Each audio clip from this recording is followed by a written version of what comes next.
Welcome back to another episode of After Hours at Blondie's, where we chit-chat, we gossip, we say what we love and hate about the Vancouver Mostly hate.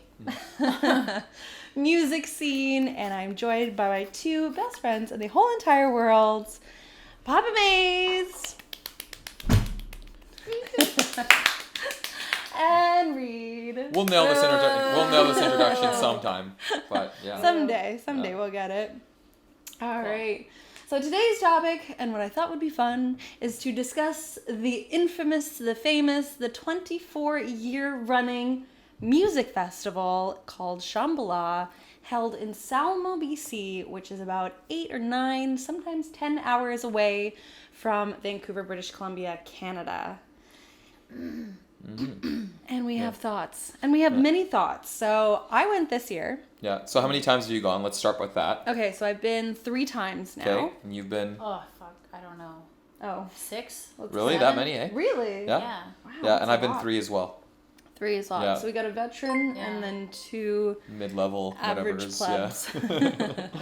Yeah. Yeah. Okay, so what was your first... Do you remember what your first year was? I'd have to look at my I think if I remember correctly, it was probably 2014, maybe 15.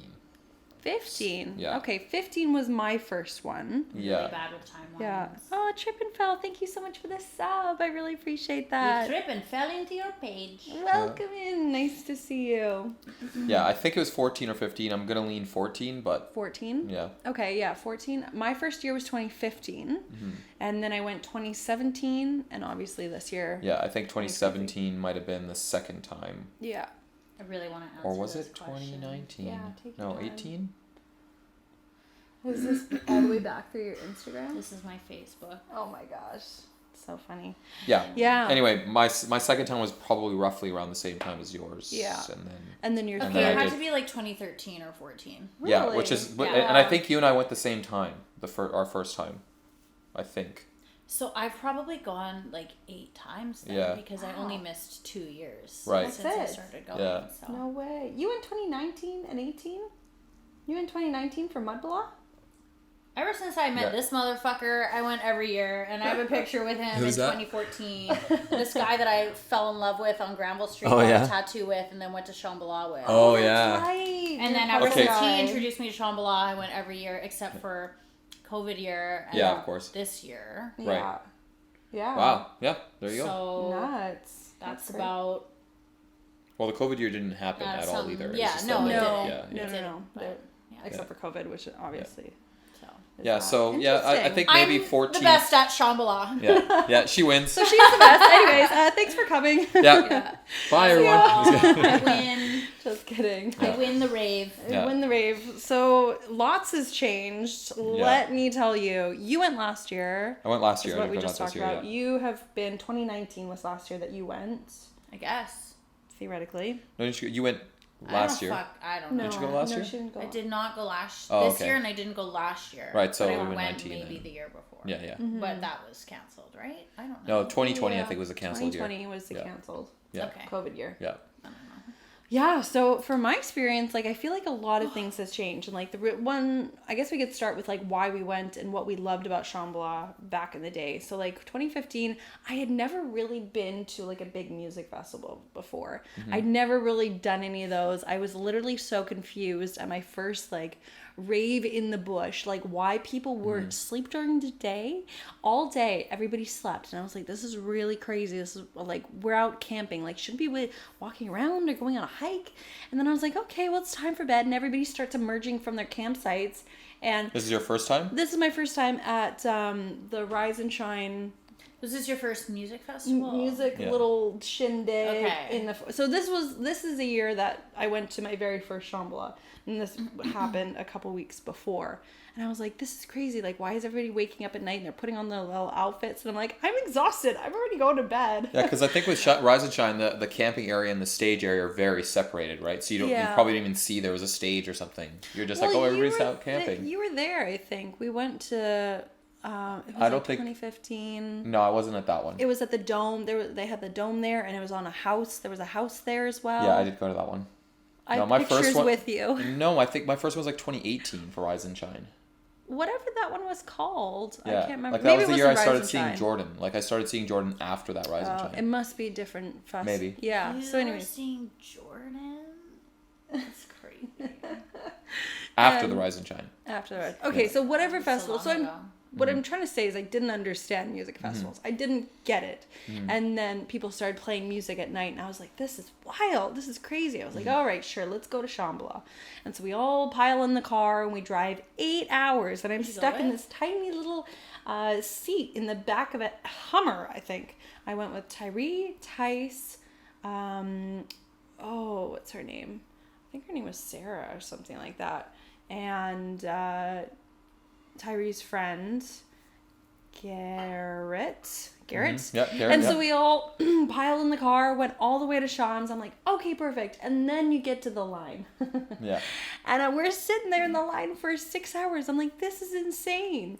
This is crazy. And the music, You're like, the this festival, is ridiculous. I was Give like, me a refund. What kind of service is this? I'm here for a concert. a concert, like a party, a festival. So how long was your lineup the first time that About you got there? 6 hours. And you had no idea it would be that long. No clue. Yeah, you're like, Not let's be in line. Like, we'll get it in like 30 minutes. But Yeah, and I you're was like, drive right in. You set up your thing. Perfect. Okay, no, absolutely not. Yeah. So that was my first year, and then it was so freaking hot at night, or so hot during the day. Yeah. I was so unprepared for it, and then so brutally cold at night. I literally brought one sweater, oh wow. one tiny little sweater. Oh my gosh, so unprepared. I know. I was. You had zero guidance for this. I remember Nothing. at Base Coast this year, I was chilling in like a light sweater at nighttime, and Yeah. I It was wasn't that cold. just thinking, I was like, Back so, in the like, or actually, day. what I was doing, I had like a huge ass jacket that I came out to hang out Yeah. like for the night, and I was like, I'm so hot. Like, Yeah. why did I bring this? And I was Yeah. like, oh, I'm so used to Shambhala just being freezing at Yeah. night, bringing all those big furs and layers. Yeah. It was so cold back in the day. It Unbelievable. still is, So it is, yeah. No, I wasn't cold at all. Actually, Maybe there not was a this year. couple years that night Yeah. when I was like, wait, what? No, I was literally, somebody gave me like a little shawl to wear because my campsite was really far this year. And I was in the dance floor most of the time. So I would say like that's probably why I wasn't as cold. But I feel like it wasn't as cold this year. Maybe because of some extracurricular activities too. No, it's but it's been I'm pretty not- warm. Yeah. Extracurricular activities? Wink, wink, nudge, nudge. But yeah, I mean, I hadn't been to any camping festivals during the heat bubble Yeah. last year and the heat wave of the year before, or whatever the order that was. But I feel yeah, like it last has year- been pretty consistently warm this month. So that was my first year. I was just so wildly unprepared. And I was like, this is insane. But the music was so freaking good. And the Shambhala love that you find there on the farm is unmatched. Yeah. Any other venue that you go to, any other music festival, like I haven't been to that many, honestly. And even when And I at this went, point is maybe your second one. We're talking about like your literally first time, right? I did a little bush doof and then this one. Yeah. And I was like mind blown. Like this is insane. Yeah. And even going across to Europe, like there's still, the energy is still unmatched Mm-hmm. to what I found at Shambhala 2015. That was my first year. Do you remember your first year? Yeah, I do. Oh, do tell. Yeah. Do tell. I went with this guy that I just started seeing. We met each other on Granville Street randomly on a night out clubbing. And I just thought he was like the most beautiful guy I've ever laid my fucking eyes on. And he is a beautiful guy, but he's also this like total hippie, like long hair, blondie guy with blue eyes. And I was just like, felt like super head over heels for him. And, he told me about Shambhala, and I had just like been going to raves only. Well, I mean, Shambhala is a rave, but like I hadn't gone Like to a overnight music raves, yeah. festival. Yeah. I've been to raves, and he lives halfway between me and Shambhala. So I like drove my portal up to Kelowna to meet him. Oh my God, like, shout out to the portal. Yeah, that Portal was is her my old Bronco. It was a Bronco yeah. that she slept in. Yeah. For so many times, and a lot of people came in that Bronco and like hung out there forever, and like we called it the portal because it's a time there was a warp, hula hoop that you had to dive through to get inside the portal because it was wedged in between the seat and the door. Yeah. And then people would just come in and we'd all get fucked up and like be like, and every time no matter how many people were in there, it always seemed like there was always room. There was always room. You could always shift over. Yeah. Another person could get in. Yeah. And it was covered in furs and blankets. Yeah, and then really one person would dip out and then another person would randomly walk by and be like, what's going on in here? And we're like, come on, come in. Just you know, suck them on in. Welcome to the Kremlin portal. It's just funny because like it's so short that like anywhere you reach, like drink, incense, keys, like this, like everything is just like in our reach. It was like a little tiny music festival in there. And it's so cozy and just dry and it's warm and like even though there's all those bodies in there, it had this like dryness to it. Like it wasn't humid, you know. So it's like nice. Anyway, so we drove my car up and he had already been before and he introduced me to his friends and I just got like super like anxiety girl mode. Like I really want this guy to like me. I want his friends to like me. I don't know what to wear to a music festival, so I brought like my cowboy boots, which today I wear cowboy boots anyway. Same thing. But at that time, everybody was in their like fairy forest nymph era. And all the girls were wearing like little like pieces of like earth tone fabrics that have like and like like they were like shredded corsets. Like shredded fabrics like fairy hippie. Like very hippie like leg warmers and like nymphs like forest nymphs earth tones like dyed with natural dyes and stuff like that. Everything was natural back then and and they're all like rubbing synthetic. Amber and stuff and I was like, oh my God, wow. And I just got really nervous and I don't know what happened, but like I kind of like got in this hole of like anxiety that everybody was doing like okay, today's mushroom day and everybody gets on mushrooms. I do the same dose as everybody else and I'm like, I don't feel a thing. And then they're like, okay, now we're gonna do MDA and everybody does it and everyone gets high as fuck and I'm like, I don't feel a thing. And then the next day it's like, it's acid day and then I do acid and everybody gets fucked up and I'm like, I don't feel a thing. So they're all like trying to have fun and be high and he's like doing his like thing with his friends and I'm just like, I don't feel a thing. So you're taking all these things and not feeling nothing happened. I had some weird block up, like a mental block that wouldn't allow me to like surrender, not just to the substances, but just to the experience itself. Because I was really nervous, really wanted this guy to like me. It's actually ironic when I think about it now because I feel like that's actually been a reflection of like all my most of my festival experiences over the years. There's always been a guy involved and I've always been nervous about wanting to make him like me and it's always fucked with my fucking trip. Right. So that's actually kind of interesting. It's like a little bit of a repetitive pattern, but I still had a really good time. And like I got to know some of his friends and you know like it was a lot at that stage of my life because I wasn't as confident in myself as I am today. It would have been different today. I would have been like, oh, what's up? Cowboy boots, whatever. You guys are forcing it. Rock it with confidence. I'm fucking here to get my hoedown, you know, whatever. Yeah. Like I'd be confident with it today, but back then I was a little bit younger and I wasn't as confident. But I was really like just also like taking in the whole experience. I've never been to anything like that before, wanting this guy to like me, meeting all these people I've never met before. So it was just like a lot. And I was like, this is crazy. Like trying to take it all in. I remember one night, like I think they knew I was like a little bit in my anxiety. And so like he had this friend and she had like a hula hoop. And it was like a really like fancy hula hoop, like a light up one. She does all those tricks. And we turned it on in the tent. We just laid there and they were like, Rhea, like time doesn't exist, like when you're ready, like we go whenever, and they're like saying time doesn't exist. We're just like laying in the tent and the hula hoop's going and I was like, that's so nice. I'm like, yeah, like time doesn't exist, like we're here for the weekend, like whatever. And then a couple hours go by and they're like, so are we going? I was like, I thought you said time doesn't exist. Oh fuck, okay, we gotta get out of here. Damn, I thought this was gonna last forever. I thought we did this forever. Anyway, it was still really fun, but I was definitely really nervous. But that's like the Shambhala love that you get from other people, and like you don't find that Although I was anywhere nervous, else. the experience blew me the fuck away, and I was like, "There's no way I'm gonna miss this again. Like I'm coming back."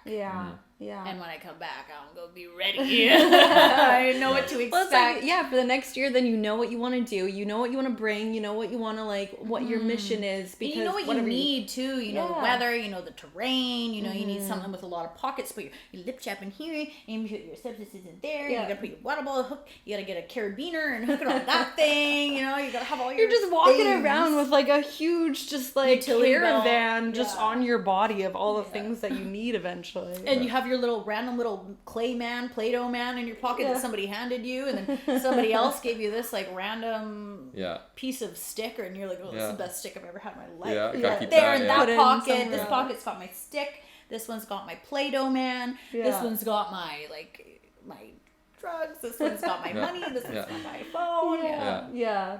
Oh, just being prepared. And then, the next year is then you go again, you do something else different, and then you're like, oh, for next year I want to do this and this and this. You're always thinking about like, okay, well, next time I want to do this now. I'm getting so much FOMO just thinking about it all and being like, oh, I gotta go next year. We'll go next year. Yeah. Maybe. Anyways, we're coming to that. What was your first year like? Yeah, so I think now that I'm thinking about it, I think it was probably around 2015-ish. Okay, then we went, our first years were both 2015. Probably, I think so. So, I had been very much a festival veteran at this point. I'd been to many, many, many festivals. I'd been to big ones, little ones, bush raves, all kinds of shit. So I'd kind of gotten a pretty full,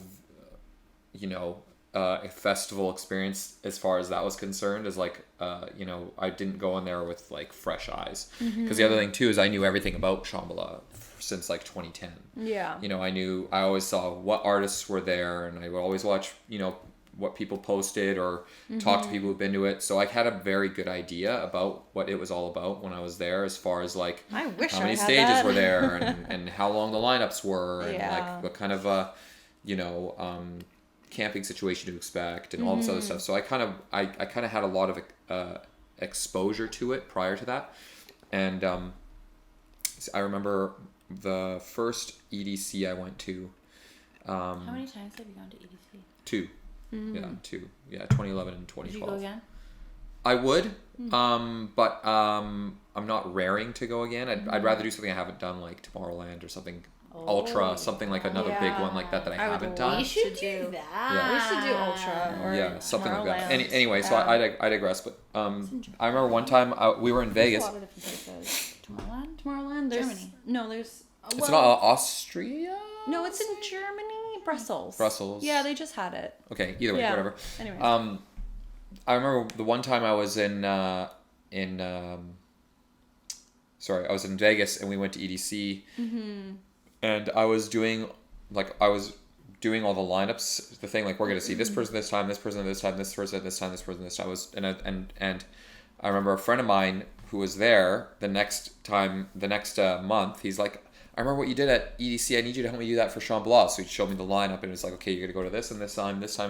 Yeah. So I was always like, knew all the I knew what to expect and what the artists were and all that stuff, and I always knew like, I would listen to sets from like Excision and like all those stuff, people, Skrillex or whatever that were posting their post Shambhala sets. So I had a good idea of what to expect, and the first time I went with Shervin in the car together, but we were meeting up with Kyle and Trey and that whole campsite that they put up, and Alia. That we all camped together that year. And they always... I remember that year at Shambhala with Shervin was one of the most fun, best. Yeah, it was amazing. Yeah, it was amazing. That crew was so good. I was giggling, laughing the whole time. Yeah, it was awesome for sure. Yeah. Even though I was shell-shocked. From Australia was there too. Rhiannon. Yeah. She was there that year. Yeah. Alia. Yeah. It was just such a good crew. Really good. Everybody like worked together so well. Everybody looked out for each other. We all tripped toger. Yeah. I did acid for my first time the Thursday. It was my first time. I did, I think I did the same anyway, thing. but I was, even though I had all that prep and foreknowledge of what to expect going there, and I did have a crazy long lineup experience with Shervin. We went and filled up in gas right before we got there in the town, because we knew we were going to have a car on, the AC going, probably listen to music, and we're probably going to be in it for 8 hours, and lo and behold, I think we were there for at least 6. And that was us like trying to time it to come at the like what was going to be the least busy part of the morning and all this stuff. But yeah, I think it was like we got there in line just as they opened it. I want to say something crazy like 6 a.m. or 7 a.m. or so 8 or 9 or whatever. It used to only open on Wednesday or Thursday morning. Wednesday morning. You could go early on Wednesday. Now it's open Tuesday. Yeah. Wow. And people can go in on Tuesday, which is absolutely wild. Yeah. But yeah, like, it used to be only staff could go those early days to get the first spots and start setting up. And so then like we that. had friends who were staff who went in and blanketed the whole That's what area. Alia was. Yeah. So Alia would work and he would be like, he would get that spot right in front of the bridge. Stage. Yeah, right in front of the bridge to get into the main mall area. Mm-hmm. And downtown Shambhala. Yeah. So shout outs to Alia. He did that for many years. Yeah. Yeah. Definitely. We had somebody doing that for us this year. But like the line is so infamous. Like everybody knows if you're going to Shambhala, you're going to wait in line. Yeah. And it is long and it is hot and it is tiring and you drink all of your alcohol just waiting to get in. That was my first year. I think I drank half of my alcohol. Yeah. Because I wasn't prepared. I didn't know how much to bring. So I think my ex-boyfriend and Tyree and I brought like 2 things of growers, like 2 bottles of growers and a bottle of vodka. Mm-hmm. And we drank the growers all in one go. We were like, what do we do for the rest of camp? So we had to buy stuff from other people. But it sucks. Yeah. So what was I gonna say? So I got in and we did the first day and it was just the amp stage, amphitheater. Yeah. And that was fun and I was like, wow, this is pretty cool, you know. But, you know, again, I've been to festivals before. I've seen cool stages, you know, I've had good parties. Not shocked by this. No. They're good, quality put together stages. For sure. Not... I mean, I'm just, all I've seen at this point is the amp. Right. You know what I mean? Like everything else is closed. Mm-hmm. So, Thursday rolls, I did ask for the first time. That was very interesting. Mm-hmm. You know, that's a different topic altogether, but it was interesting to do that for the first time at a busy festival. Mm-hmm. You know, it's a fairly strong psychedelic, as people will know. Mm-hmm. So, you know, it was a little overwhelming, especially at night, and it was cold and etc. But anyway, so the next day, Friday hits, and it's like now everything's like really going. Yeah. And all the stages are open. And almost everybody's there by that point. You know, like I'd say 90% of the people show up by Friday. And the attendance at that point was how many? 15,000? 20,000? Ballpark, yeah. I would say it was 15,000, maybe including staff and stuff. It was really way less crowded. How many people go now?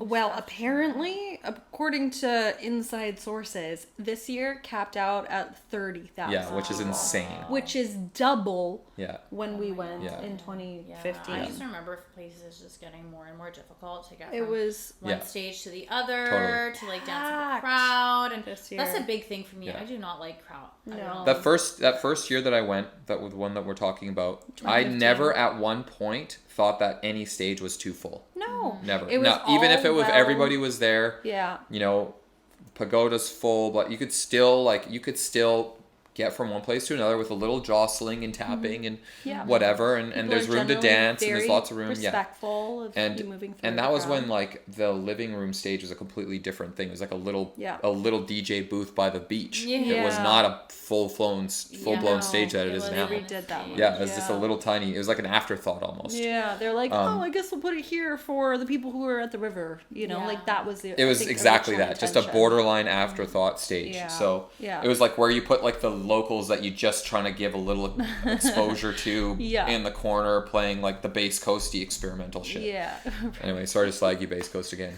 We're over talking about you. Love Bass Coast. Love ya. But yeah, it was. But the craziness of what was being experienced was that Friday was everybody's there, all the stages are open, all the vendors are open, and you start to really get a sense of the vibe of the place. And again, like what you mentioned when you first went was like this feeling of love and, you know, friendliness and just, it's just a different thing. You know, I've been to so many festivals at this point, and they all are very special. They're all super fun, yada yada. But there is something very, very different about Shambhala. And this was like Hands down. I think this was also the same year I went to Base Coast for the first time. I'm trying to recall, but that might be the case. And I don't remember feeling that way about Base Coast. Yeah. You know? Yeah. And it's just that, like, I think by Saturday, I was sitting down with, like, another random person I was talking to, because I'm speaking to all these random people. Yeah.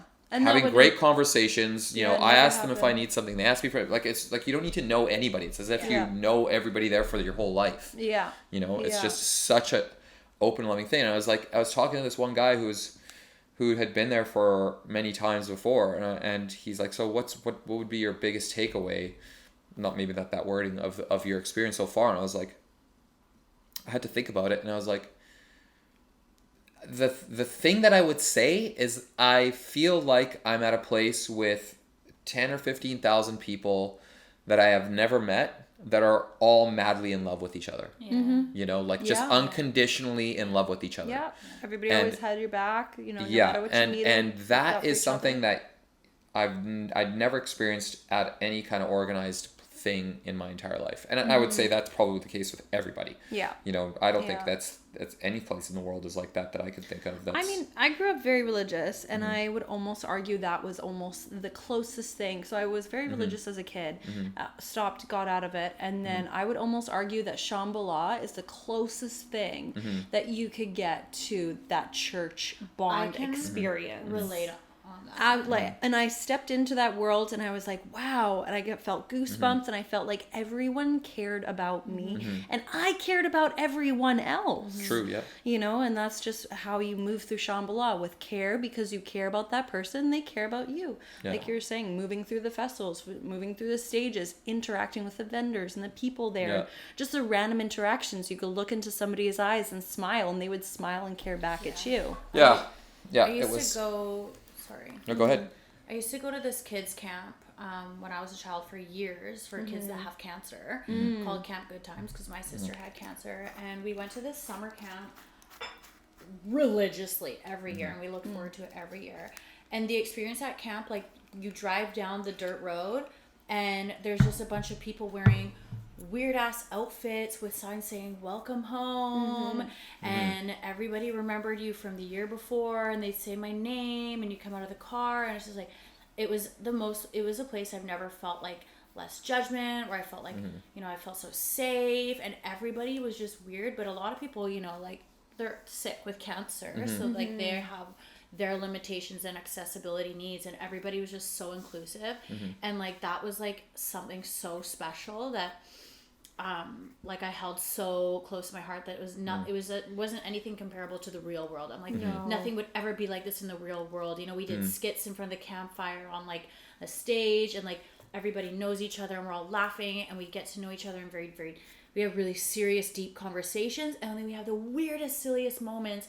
And I remember going down the road to Shambhala for my very first time. I felt like I was going to Camp Good Times. I was like, this is like a play, like the same type of energy, but I'm an adult now, and we're going to go do adult things and be weird. Yeah. But I feel like a kid in the same place where I'm not judged. I feel safe, and they're like, welcome home. And I'm like, oh my God, I feel like I'm going back to camp. I'm getting chills. That was the most like special, monumental thing for me, like about Shambhala when I went, because it was like very emotional. It like brought me back to like a place in my childhood that, you know, we weren't doing drugs. We weren't doing like rave music. We were making arts and crafts, but we were also like talking to each other about our experiences with cancer, or like our siblings with cancer, and having deep conversations, but then also like getting really weird and silly, and then everyone remembers each other the next year. And I remember we went to Shambhala, and I was like, these things are so different, completely but so opposite. The same as well. But so the same, and I was like, sweet, I'll just start going to this. Well, you graduate out of the young kids camp. Yeah, I couldn't go to kids camp anymore, so I was like, and then I went to Shambhala, I was like, oh my God, like nobody else would understand this. No, but like, even the welcome home, when you're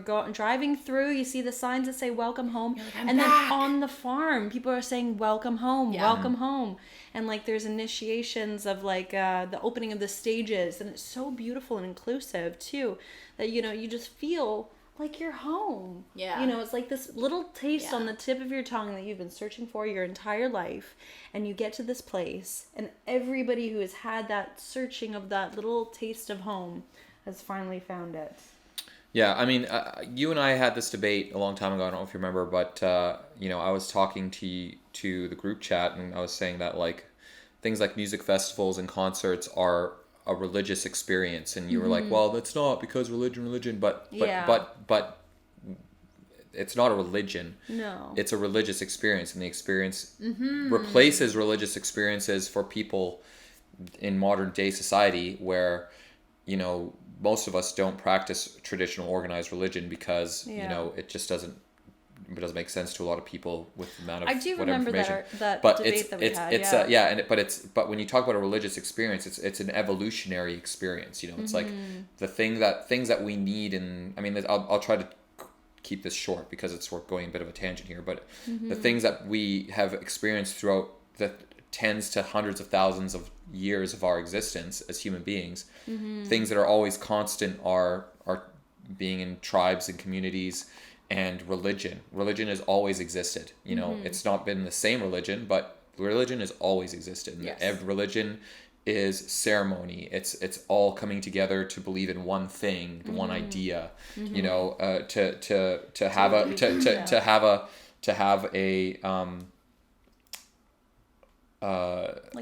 set of beliefs and values, and celebrating that. And concerts, music festivals, things like Burning Man, they're all substitutes for that in our evolutionary core. Not to say that they're better or worse. I'm just saying that there's a reason why these things are so important, so profoundly affecting to us. I would literally say that Burning Man is its own religion.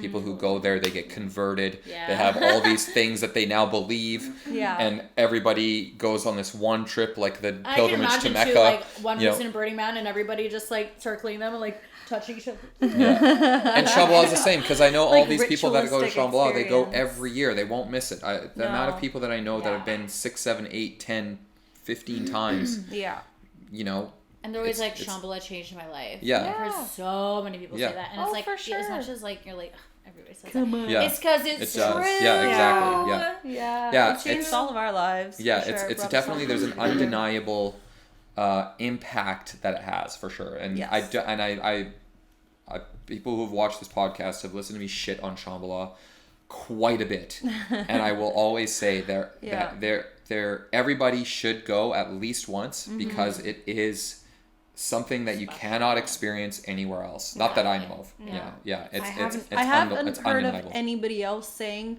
this is better than Shambhala ever. Whoever goes there, whoever comes through. I mean, there are festivals that are better than Shambhala from an execution standpoint. But from the experience itself, you just can't get. You just can't get that experience anywhere else. It's not necessarily a product of how Shambhala runs their festival. No, it's a product of the people that started going and continue to go and built it to what it is today.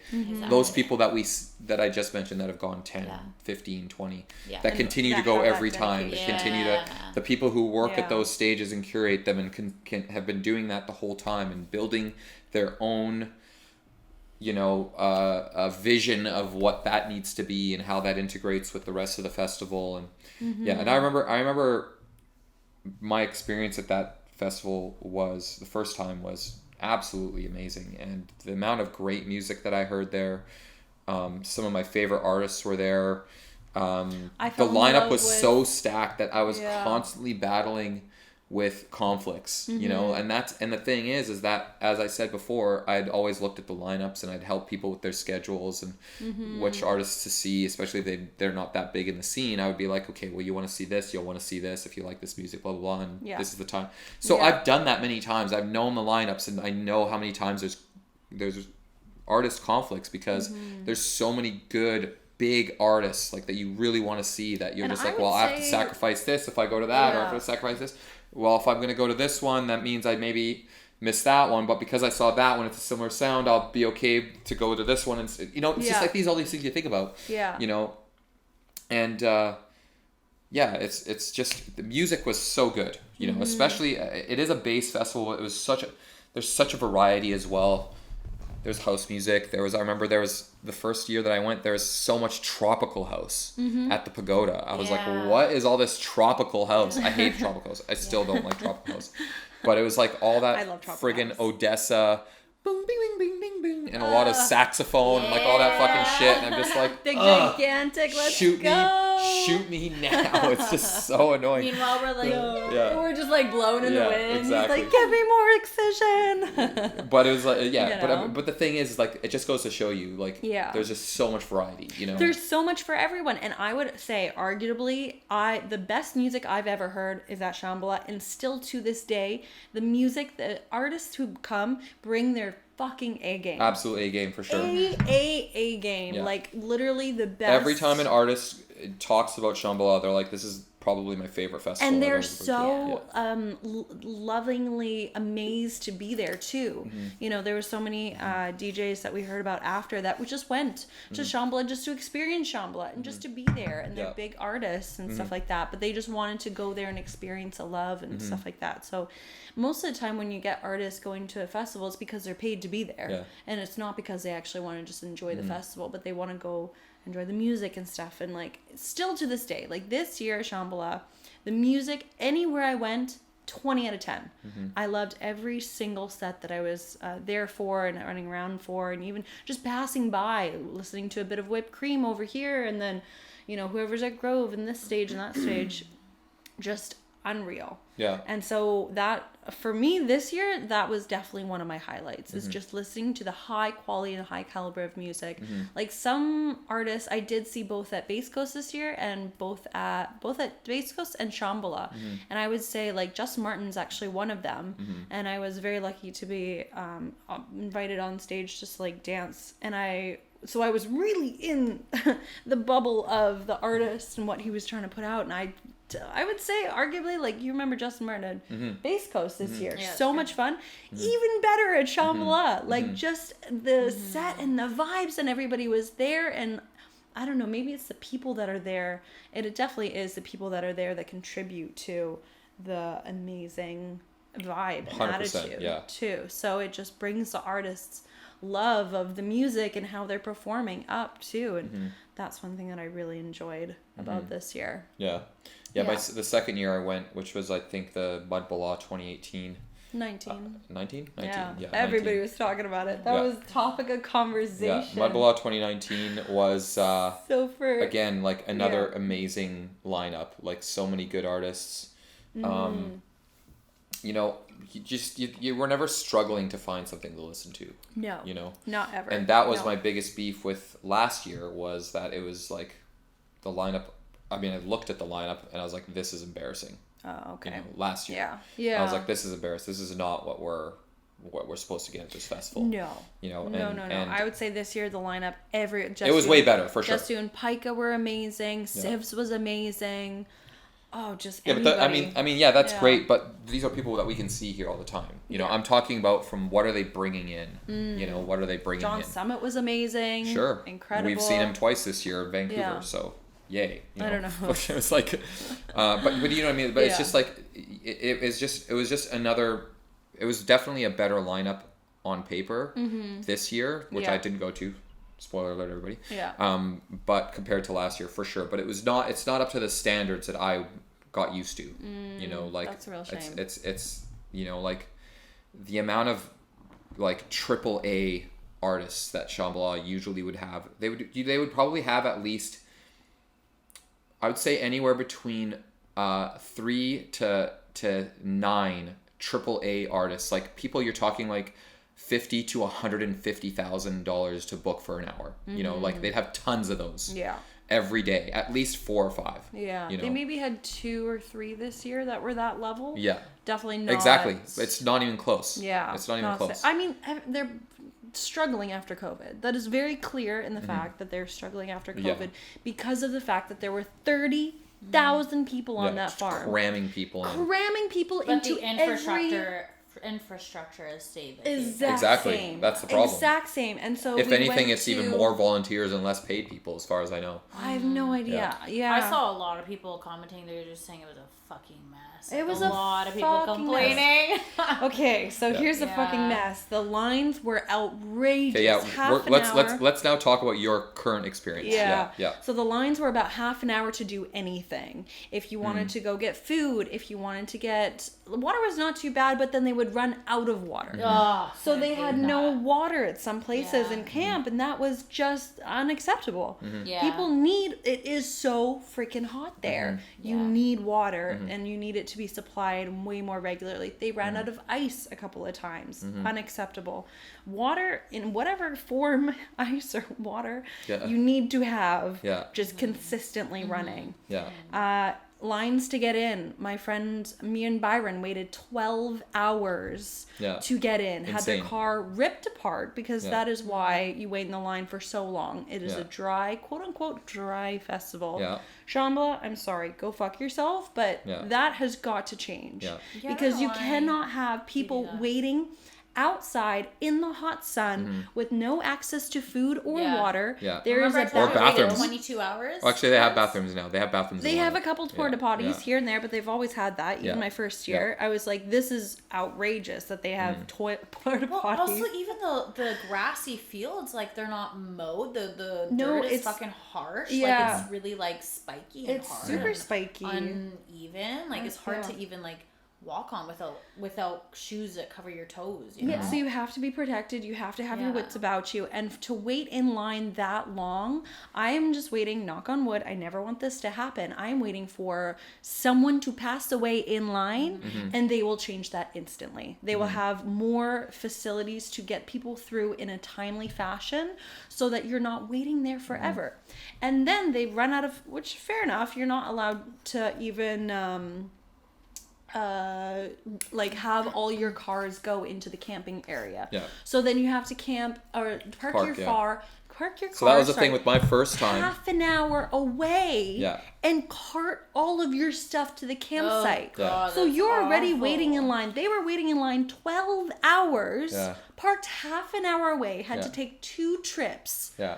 Even with the buses are what, every half an hour to come and pick you up and go back. I didn't see a single bus. Wow, that's even I saw maybe one bus on day 2 or day 3 carting people back and forth. That's insane. But like, and to have the amount of buses that you need and to load all your gear up into a bus in order to, unacceptable. So sorry.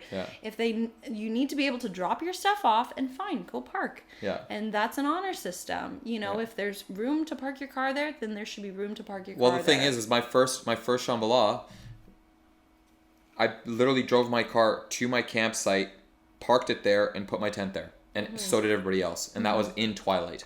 Right next to the stage, right next to the downtown pagoda. And that's how it was. It was like you have your car and your stuff. It's all there. You know. And you paid your $100 and you got to camp with your car. No problem. Exactly. They ran out of. I mean, fair enough. They have 30,000 people. Of course, you're gonna run out. Exactly, because you're supposed to only have 15. Yeah, and that's how many they sold.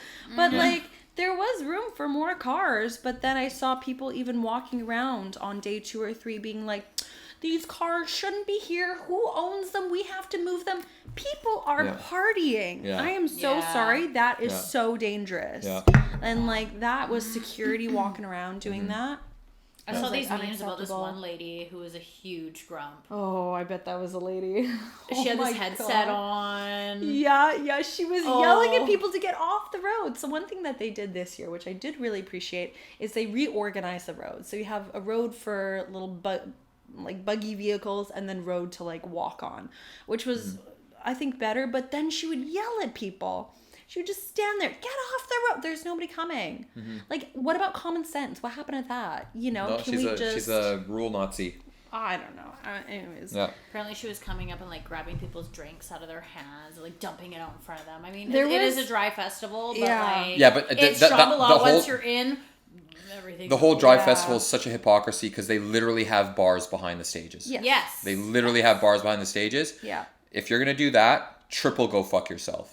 Like that is also, absolutely an apocalyptic hypocrisy. In the first day, security came by and tapped on my friend's shoulder who had a beer in a beer cozy covered. Yeah. What's that? And she was like, oh, fuck. Okay. Well, yeah, it's a beer. And she took it away. It is covered. Somebody, are they being belligerent? Are they being crazy? Are they endangering themselves? Yes, go take care of it. I'm sorry, security, I'm sure you have better things to do than to take away somebody's one beer that they had in their beer cozy. And it's not like they had a ton of beer on them. Lady, she would take the drinks away. And so then they went around the corner to pour themselves new ones, and she followed them around the corner and then grabbed their drinks and then threw the next ones away. Like, just almost just like, okay, dude, like, calm down. Yeah, I get it. Liability reasons. You know what? It might be easier. No, I get it. I get it. If you're gonna be a dry festival, and you're Shambhala and you're all about peace, unity, love, all that bullshit, love that. Equality, yes. We're fine. on board. But if you're gonna have fucking bars behind the stages for the elites, triple go fuck yourself. Yeah. No, it's just... I will not accept the hypocrisy. There's even a camp there that's called Camp Clean Beats, and they have meetings, and they have, it's meant for people who don't want to drink. That's fine. Have that. Have your Camp Clean Clean Beats. Clean Beats. Be a Nazi there, for sure. Do it there. Be a Nazi there, for sure. But that's somebody's choice, and you're taking away other people's... Literally everybody else is drinking. Everybody else is drinking. Yeah. Everybody else is drinking. They're doing other things. Yeah. That is what is going to happen when you have 30,000 people. You cannot control them all. And then what happens is... And again, nor should you. If you're gonna sell drinks behind the stages for the VIPs and the DJs. No, not selling. They're not selling. Yeah. They give it away for free. Whatever. Providing. Like, which we love. Whatever liquor they took away from people in the lineup. That's what I've heard is a rumor, is that that's what they do. Yeah. I hope that's a rumor, but where there's smoke, there's fire. Yes. So those are some of the downfalls that I was really just not impressed with. Also, the fact of there were so many people is there's so many newbies. And when you have so many newbies, they don't know how to follow suit and find the people who have been there before in order to pass along that Shambhala love. You almost need less newbies and more good people so that they follow suit, whereas there's more newbies. That's the majority. And so they're not going to bring this Shambhala love that you have before. And also, being in a post-COVID world, people are more scared of each other. They're not willing to, look up, reach out, lend a helping hand, smile, whatever, interaction, because that's just the way our world is right now. And so, because of the newbies, they don't know the Shambhala, they didn't portray it, and I didn't feel it this year, which was so disappointing. Obviously, my camp was amazing.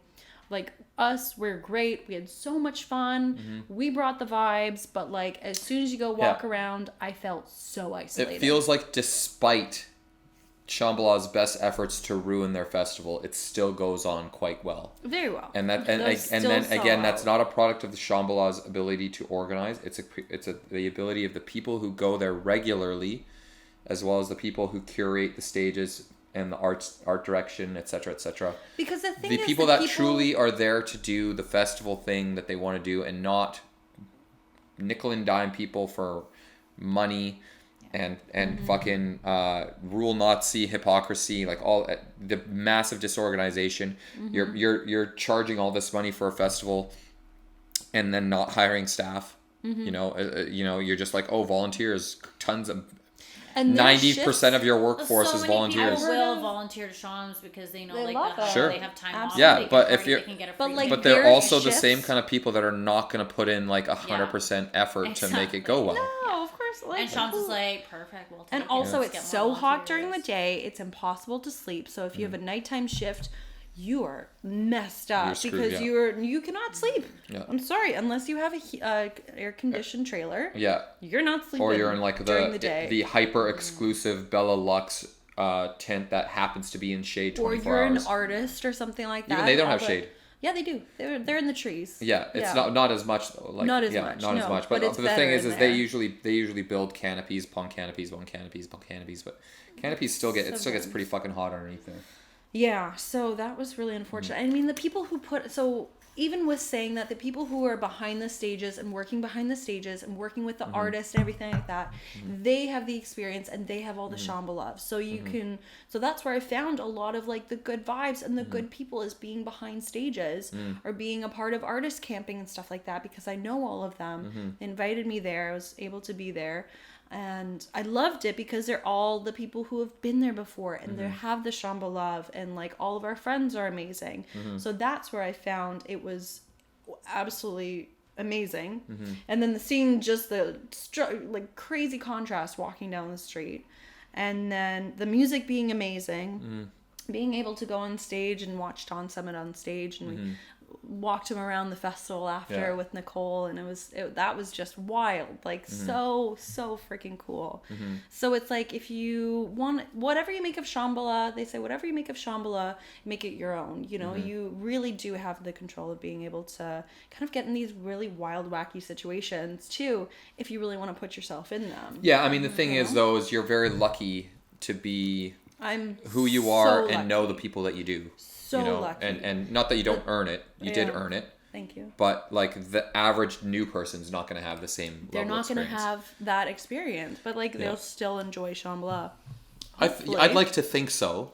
Because I mean, the second one I went to, the Mud Bala, which, 2019. The epic rain, the insane amount of mud. And I still had, and it still had long. I threw a birthday party for Keisha there. Do you remember that? I remember. I don't remember really having the same beef with Shambhala that I did, other than the lineup, of course, which is, I mean, that's a beef. That's a thing that's as old as time. Yeah. But I didn't have all the same complaints about, like, the vibe was not there or the music wasn't good. The second time I went was better than the first time, and that was Mud Bala.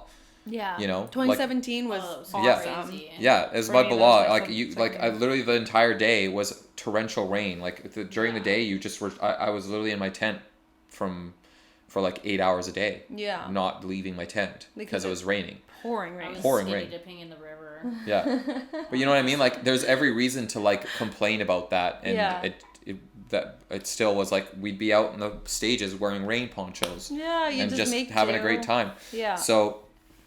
And to go to the last one, which was last year, and just be like completely underwhelmed, by it, as well as the fact that, it just started to go in the other direction as far as like the positivity and the unitedness and all that stuff. Yeah. And I think, again, I think a lot of that had to do with the post-COVID impact of, everybody was like locked up, and this is their first year where everybody can go out and do something. There's all that pent up energy. And I thought that was going to be a good thing. I thought that people were going to bring an excessive amount of excitement and love, but what it really brought was like an extreme amount of entitledness, of pent up aggression, pent up like just energy that had to be released by going too hard. Like, there were people having psychotic episodes, and there's violence and like things that you never hear about Shambhala. Never. That would never happen like before. that 2021 one was just, or 22. Yes, it was 22. 22, yeah. Just things were like, this is way off. Like, it was still good. Like, I would still say I had a good time overall, but I was definitely, there were periods where like, I wish I was not here right now. Yeah. Yeah. So, I'm happy that the music was good and you had a great experience. I do, like, this year I definitely was not planning on going. I was like, there's a small percentage chance I'm going to go. And then this wedding that came up, I was like, definitely not going anymore. But I really, really was not on my radar. Especially once I saw the lineup, I was like, And that's the thing that's everybody was saying too, is when they bring in, or, obviously they brought in heavy hitters before, but now they're bringing in heavy hitters, and they're getting a lot of international audiences, international eyeballs, and people flying in, coming from really far out to see these people that they haven't seen in several years too. So that's why they're like hoping, so my camp was saying, they're really hoping that next year it's going to be all kind of new people who are more unknown, under the radar, a shit lineup, and then Shambhala is going to be good, because then the people who are going because they love Shambhala. Yeah, but then, we already have that festival. It's called Bass Coast. Yeah. We don't need a bigger version of Bass Coast. Yeah. Bass Coast, I would love to. Bass Coast is exactly what you just described. You're it. not going there for the music lineup. You're going there for the experience. That's true. That's what Bass Coast is. Yeah. You know, if that's what Shambhala wants to turn into, I have Bass Coast. It's a better run festival. It's easier to get to. There's no lineups, etc. I do not need that twice. No, then I will not go back to Shambhala unless I get the same kind of deals that I got this year. The same kind of like, I skipped the entry. I was able to go backstage. You skipped entry? I thought you were in line this year. No, I skipped entry. Oh, you were talking about the last time you were in there for 12 hours. Yeah, so the first year was 6 hours. Second year was like 12 hours. That was hours. on the Byron one. And then Byron waited in line this year for 12 hours. Oh, I see. Okay, yeah. Okay. But I was able to skip the line. Yeah. Did you have artist or? Yeah, something something equivalent of that. Okay. There's so many. What I found out interesting this year is there's so many different levels of tickets. Interesting. That is not on any websites or any information about this. So I was like, that's the only way I'm going to go to this festival because it is just too big. Yeah. It is just too much energy. Too many lineups, too much walking, too much waiting. And there's no return. Well, it's not there's no return. It's just there's not an equivalent return. Yeah, energy return. I do think that I'm more likely to go next year, 25th anniversary. I think a lot of regulars will want to go for that one. Gotta get our tickets soon. When do they go? No, I think that's the key though. I got a ticket like 2 days before. I would say you don't want. I would say you don't want to get your tickets soon. I want to say you want to wheel and deal and see if you can get somebody an artist thing or something. Wait. Oh yeah, I'll get an artist one. Yeah, no, but they don't sell it now. You have to see who's playing, etc., etc. And you have to know people in order to get these tickets. So that's how I got the ticket before. Yes, I think I would definitely have it on my radar next year, and I would. It's going to be lineup dependent. If the lineup is, it's going to be game time. If the lineup is 15 to 20% better than this year's, I think that's enough for me, and that still wouldn't be what I'm used to. Yeah, you know what I mean. Yeah. That being said, it will be RV only. Yeah. RV only. Yeah. Or Bella Lux without the cost. You know what I mean? Like artist or whatever. You know what I mean? Yeah. There's no way I'm doing that lineup. You cannot pay me to do that lineup. Yeah. I think if you said I'll give you $2,000 to sit in that lineup, I'd say no thanks. No thank you. Absolutely not. I will stay home. I would rather pay $2,000 and not do the lineup. Yeah, exactly. And that's not what I did, but that's what I did. But you know what I mean? Like that's how adverse I am to that treatment. How many thousands of dollars would you take to go in the lineup? Just sit in the lineup. I would do it for $5,000, and I would consider work. I'm working for $5,000 that day. Yeah. Yeah, and I would do it in my car, which has massage seats, air conditioning, gets more fuel economy that you could ever imagine. It's got the most comfortable. It's the most comfortable thing you can be in is my car. And I would do it in my car, and you could pay me $5,000 for that. Yeah. Fair enough. Yeah. So you gonna go next year? Yeah, I want to go. Yeah. I want to go. Okay. It's been 2 years. I haven't. Yeah. No. I didn't go last year, did I? No. And then COVID and COVID so it's been a while. Yeah. Blah. Yeah, I would. I sit here and I shit on it, but again, because I know it can do better. I went to 2 of them that I did not have as many complaints about. You can shit about. on it and complain on it and still be like, this place is fucking special. There's still Exactly, something special about all it. these things can be free. And all these also, things can be true. That is why I'm so frustrated because we have all experienced this amazingness that Shambhala has to offer. Yeah. And we just want it to be like that again. And I've heard people on TikTok say the same things. I've heard people in person say the exact same things. It's because we love it so much. Yeah. I have dreams of one day playing there. Knock on wood, please.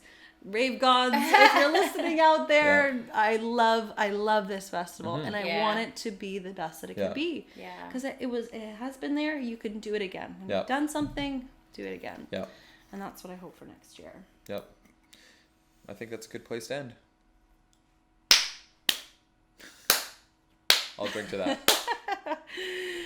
Cheers, fam, to Shambhala, to Shambhala. Yeah. Happy Shams, bitches. Yeah.